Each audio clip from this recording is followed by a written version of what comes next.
This is a photograph taken pre-1957 when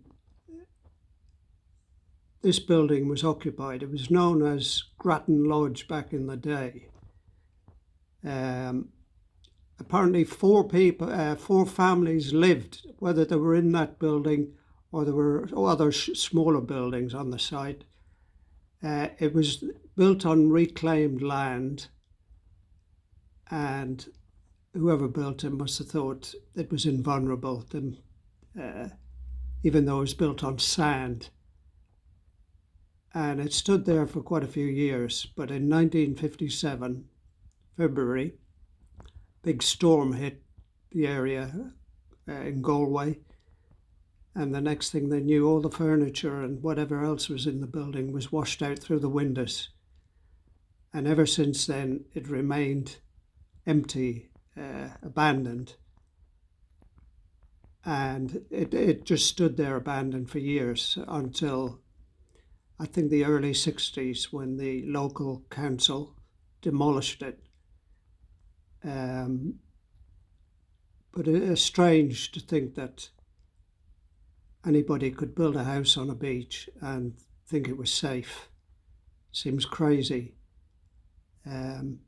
There are signs that there's a horse up in the distance there on the land, just to the right of where that guy is walking along. You can see something which looks like a horse, but they were obviously growing stuff and vegetables and stuff on the site. You can see the old fencing around it, where there was barbed wire fencing. But alas, nature decided its fate, and it was abandoned. And that's where we used to dress and undress, just where those people are standing on the shoreline there, to go in and have a swim.